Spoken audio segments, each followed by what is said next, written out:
Hello students, मैं अरविंद कुमार चौबे आपको operating system के विषय में जानकारी दूंगा। और ये operating system third semester computer science का पेपर है। ऑपरेटिंग सिस्टम बेसिकली कंप्यूटर को मैनेज करने के लिए एक सिस्टम सॉफ्टवेयर है और इस ऑपरेटिंग सिस्टम के बगैर किसी भी कंप्यूटर सिस्टम को नहीं चलाया जा सकता है।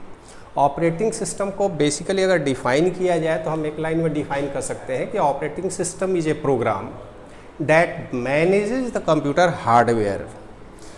जैसा कि हम जानते हैं कि कंप्यूटर हार्डवेयर में बहुत सारे डिवाइस जुड़े होते हैं। कंप्यूटर में इनपुट आउटपुट डिवाइस है, मेमोरी यूनिट है, कंप्यूटर में सेंट्रल प्रोसेसिंग यूनिट है, हार्ड डिस्क लगे हुए हैं। ये सारे हार्डवेयर डिवाइस को आपस में इंटरकनेक्ट करके सिंक्रोनाइज्ड वे में चलाने के लिए हम ऑपरेटिंग सिस्टम का इस्तेमाल करते हैं। ये एक सिस्टम सॉफ्टवेयर है। ऑपरेटिंग सिस्टम एक्चुअली सॉफ्टवेयर है और इसका काम है रिसोर्स को मैनेज करना। अभी सबसे पहले हम लोग ये देखें कि ऑपरेटिंग सिस्टम के सिलेबस में हमें पढ़ना क्या है। तो सबसे पहले अगर देखा जाए तो कंप्लीट सिलेबस को अगर हम कवर करते हैं तो हमारे पास सबसे पहला टॉपिक आता है कंप्यूटर का introduction, basic introduction of operating system, जिसमें ऑपरेटिंग सिस्टम क्या है, कैसे काम करता है, उसके डिफिनीशन के विषय में हम लोग डिस्कस करेंगे। नेक्स्ट पॉइंट है प्रोसेस मैनेजमेंट एंड सिंक्रोनाइजेशन।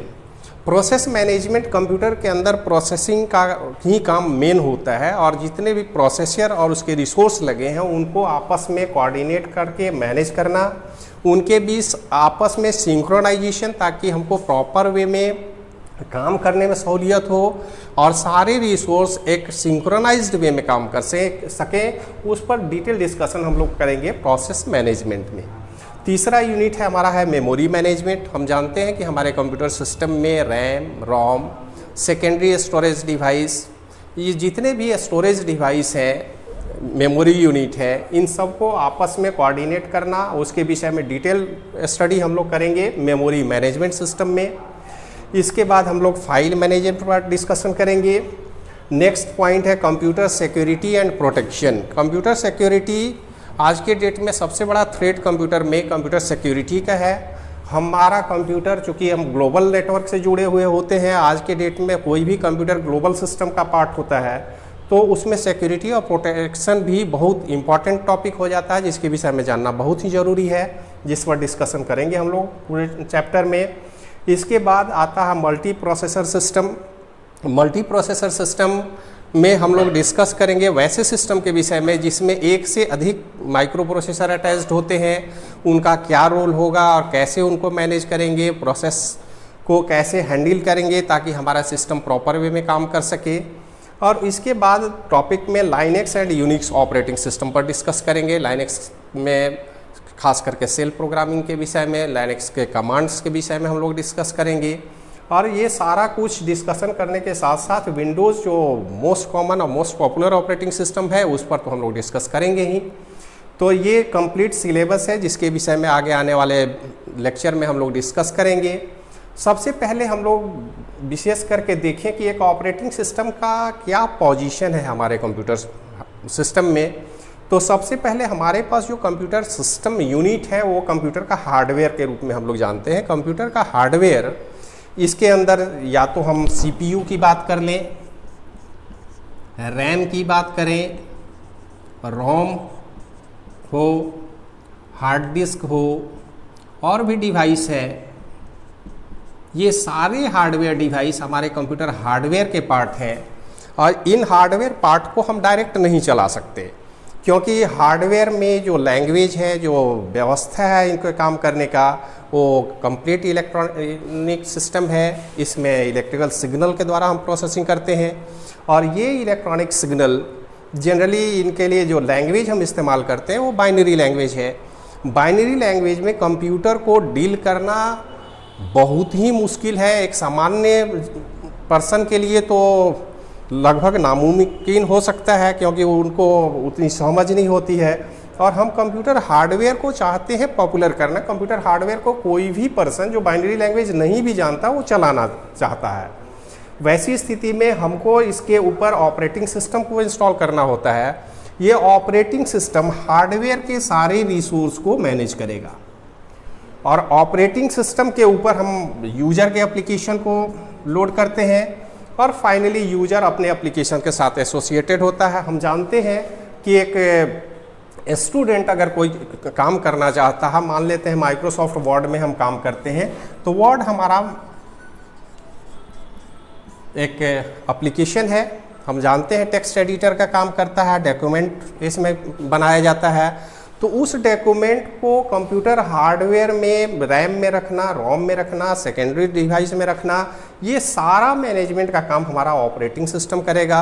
और ऑपरेटिंग सिस्टम ही वो सिस्टम सॉफ्टवेयर है जिसके कारण कोई भी यूजर बिना हार्डवेयर के डिटेल को समझे हुए हार्डवेयर को कंट्रोल कर सकता है। तो स्वाभाविक रूप से आप समझ सकते हैं कि अगर ऑपरेटिंग सिस्टम ना हो तो ऐसा नहीं है कि कंप्यूटर हम चला नहीं सकते हैं, लेकिन एक सामान्य आदमी के लिए चलाना लगभग नामुमकिन है, वो उसको नहीं चला सकता है। तो अगर हम कंप्यूटर के फील्ड में हैं, कंप्यूटर जानना चाहते हैं, तो स्वाभाविक है हम चाहेंगे कि कंप्यूटर सिस्टम को प्रॉपर वे में ऑर्गेनाइज किया जाए, अरेंज किया जाए, चलाया जाए और स्मूथली उसको रन करने के लिए हमें ऑपरेटिंग सिस्टम चाहिए। हम जानते हैं कि हर हार्डवेयर के अकॉर्डिंग ऑपरेटिंग सिस्टम में थोड़े बहुत चेंज होते हैं, इसलिए जनरली हम लोग देखते हैं कि हर इलेक्ट्रॉनिक डिवाइस को जिसको यूजर फ्रेंडली बनाना हो उसको ऑपरेटिंग सिस्टम हमें इस्तेमाल करना होगा। अगर हम मोबाइल की बात करें तो एंड्रॉयड ऑपरेटिंग सिस्टम बहुत ही पॉपुलर है। अगर हम कंप्यूटर की बात करें तो विंडोज़ की बात आती है, लाइनेक्स की बात आती है, यूनिक्स ऑपरेटिंग सिस्टम है। सबसे पहला operating system DOS operating system था। तो उन सब के विषय में डिटेल अब हम लोग ऑपरेटिंग सिस्टम में थोड़ा सा आगे बढ़ते हैं और देखने की कोशिश करेंगे कि ऑपरेटिंग सिस्टम का पोजीशन क्या है और मेन फंक्शन सिस्टम के अंदर वो क्या करता है। सबसे पहले अगर पॉइंट वाइज हम देखें तो हमने सबसे पहले लिख रखा है कि it is a system software, जिसके विषय में आप लोग समझ ही रहे हैं कि एक सॉफ्टवेयर प्रोग्राम है, लेकिन सिस्टम को मैनेज करने के लिए इस प्रोग्राम को बनाया गया है, इसलिए इसको हम सिस्टम सॉफ्टवेयर कहते हैं। नेक्स्ट पॉइंट है it acts as an interface between hardware and user. एक कंप्यूटर हार्डवेयर जो हमारे पास डिफरेंट रिसोर्स है, जो डिफरेंट डिवाइस हैं, चाहे आईओ डिवाइस की बात हो, कीबोर्ड है, माउस है, स्कैनर है, प्रिंटर है, डिफरेंट टाइप के डिवाइसेज हैं। आज के डेट में तो हम मोबाइल सिस्टम को भी जोड़ते हैं, कैमरा को भी जोड़ते हैं। तो ये सारे डिवाइस जो है वो हार्डवेयर यूनिट हैं और उनको ऑपरेट करने के लिए कि यूजर को किस तरह से इंटरैक्ट करना है, इसी पॉइंट को डिस्कस करता है ये इंटरफेस यूनिट। मतलब ऑपरेटिंग सिस्टम बिहेव करता है हार्डवेयर को और यूजर को आपस में इंटरैक्ट करने के लिए, जोड़ने के लिए। इसके बाद अगर हम नेक्स्ट पॉइंट में देखें तो रिसोर्स मैनेजर। रिसोर्स मैनेजर का काम है कि मैनेज डिफरेंट रिसोर्सेज। यहाँ पर सवाल उठता है कि रिसोर्स है क्या।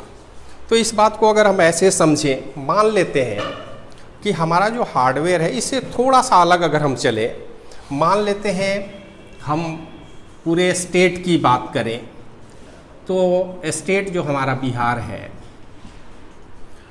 बिहार एक नॉर्मल स्टेट है और इसके पास बहुत सारे रिसोर्स हैं। अगर बिहार स्टेट के रिसोर्स की हम बात करें तो हम देखेंगे कि यहाँ पे बहुत सारी नदियाँ हैं, बहुत सारे खनिज पदार्थ हैं, बहुत सारे स्कूल हैं, कॉलेजेस हैं, डिफरेंट ऑर्गेनाइजेशन बने हुए हैं, हेल्थ सिस्टम है।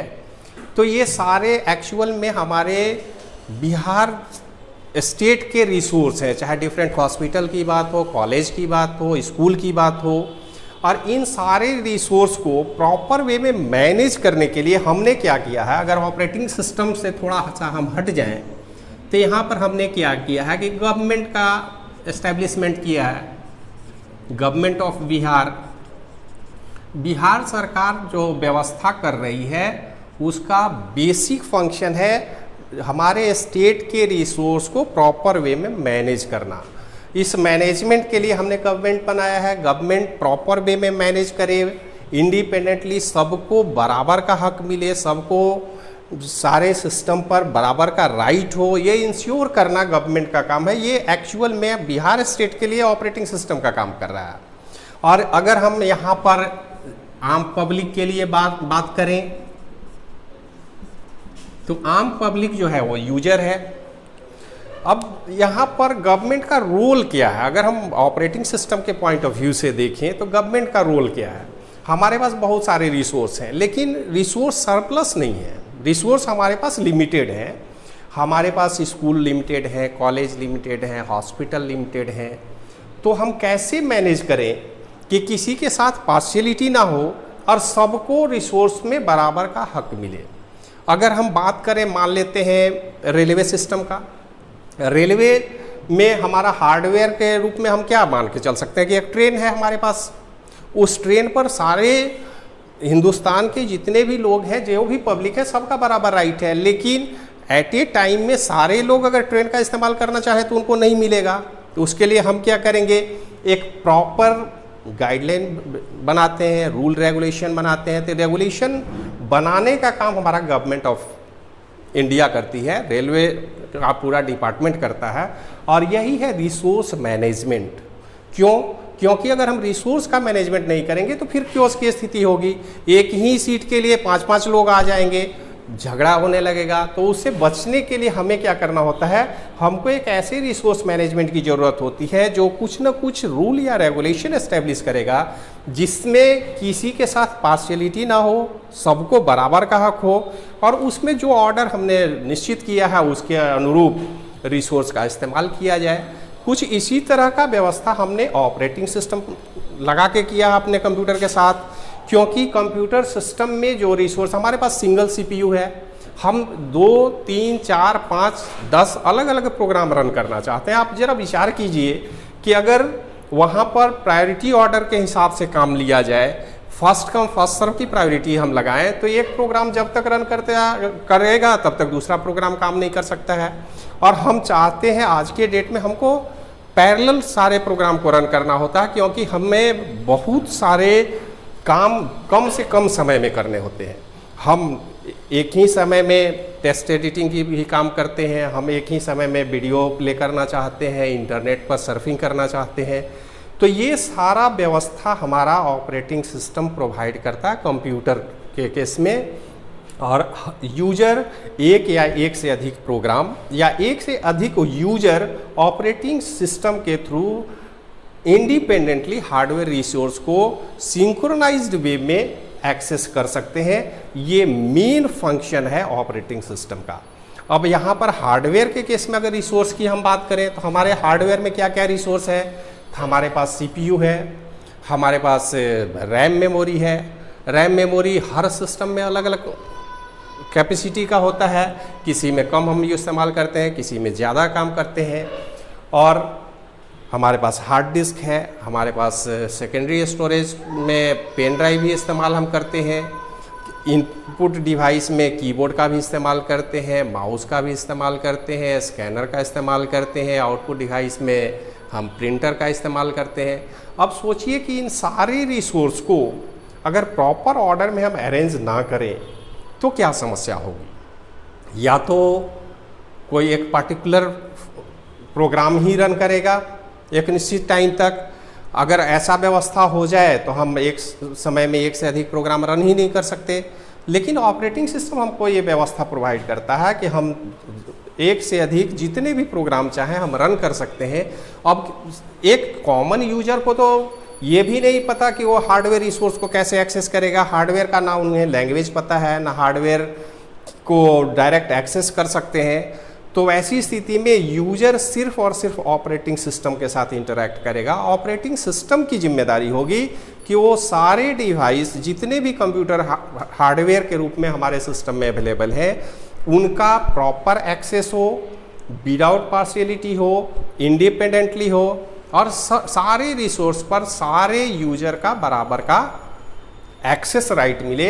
ये हमारे ऑपरेटिंग सिस्टम का मेन गोल है, मेन पर्पस है। एक ऑपरेटिंग सिस्टम की अगर हम बात करें तो हम इसके गोल की अगर बात करते हैं तो ऑपरेटिंग सिस्टम के गोल को अगर हम देखें तो हमारे पास दो तरह के गोल हैं। सबसे पहला ऑपरेटिंग सिस्टम का जो मेन गोल है वो है कॉन्वेनिएंट। यूजर कॉन्वेनिएंट सिस्टम को प्रेफर करता है यूजर एक ऐसे सिस्टम को प्रेफर करता है जिसमें उसे काम करने के लिए फ्रेंडली माहौल मिले। यूजर बहुत सारे इंस्ट्रक्शन को याद रखना, कमांड को याद रखना, कमांड को याद रख के कंप्यूटर चलाना अगर हम कर दें तो छोटे कम जानकारी वाले लोग या छोटे छोटे बच्चे आज जो कंप्यूटर या मोबाइल चलाते हैं वो by the help of operating system चलाते हैं। अगर ऑपरेटिंग सिस्टम ना हो तो कंप्यूटर को चलाना बहुत कठिन काम हो जाएगा। ऐसी स्थिति में ऑपरेटिंग सिस्टम हमको यूजर फ्रेंडली माहौल प्रोवाइड करता है ताकि हम सिर्फ अपने इच्छा के अनुरूप छोटे छोटे कमांड के रूप में इंस्ट्रक्शन दे के और बड़े से बड़ा काम कंप्यूटर के हार्डवेयर की डिटेल जानकारी रखे बगैर हम उसको आसानी से चला सकें। ये सबसे पहला काम होता है, प्राइमरी फंक्शन है या गोल कह लें आप ऑपरेटिंग सिस्टम का है। दूसरा होता है इफ़िशियंसी। अगर हमारा ऑपरेटिंग सिस्टम इफ़िशियंट नहीं हो, इफ़िशियंसी का मतलब है कि रिसोर्स का प्रॉपर मैनेजमेंट हो और थ्रूपुट मैक्सिमम हो। जो भी रिसोर्स है, ऑपरेटिंग सिस्टम किसी तरह के रिसोर्स का डिमांड नहीं करता। जो उनके पास अवेलेबल सिस्टम है उसको हाईली इफ़िशियंट बनाना, हाई लेवल का इफ़िशियंट सिस्टम के रूप में इस्तेमाल करना ऑपरेटिंग सिस्टम का गोल है। और इन दोनों गोल को अचीव करने के लिए ही हम समय समय पर अलग अलग किस्म के अलग अलग वर्जन ऑपरेटिंग सिस्टम के डेवलप करते आए हैं। सॉरी, ऑपरेटिंग सिस्टम जो पहला ऑपरेटिंग सिस्टम था कंप्यूटर के साथ, जो डिस्क ऑपरेटिंग सिस्टम था, वहाँ से अगर हम शुरुआत में देखें तो ये disk operating system computer system को चलाने का सबसे पहला ऑपरेटिंग सिस्टम था, लेकिन इफ़िशियंट नहीं था। इफ़िशियंसी का अभाव था उसमें यूजर फ्रेंडलीनेस नहीं था। उस ज़माने में अगर कंप्यूटर को चलाना हो तो हाईली एजुकेटेड पर्सन की ज़रूरत होती थी, इंजीनियर ही केवल चला सकते थे। बहुत सारे कमांड याद रखने पड़ते थे, कमांड का फंक्शन सिंटैक्स याद रखना पड़ता था। तो यूजर फ्रेंडली बनाने के लिए जब विंडो का प्लेटफॉर्म हमने लॉन्च किया तो हमारे यूजर का दायरा बहुत बढ़ गया। कम से कम पढ़े लिखे लोग भी आसानी से चला लेते हैं और ये सारा फीचर प्रोवाइड करता है ऑपरेटिंग सिस्टम। तो इस ऑपरेटिंग सिस्टम को हम ठीक से पढ़ने की कोशिश करें और उसके बाद हम और आगे डिटेल में इसी लेक्चर को बढ़ाएंगे। ठीक है।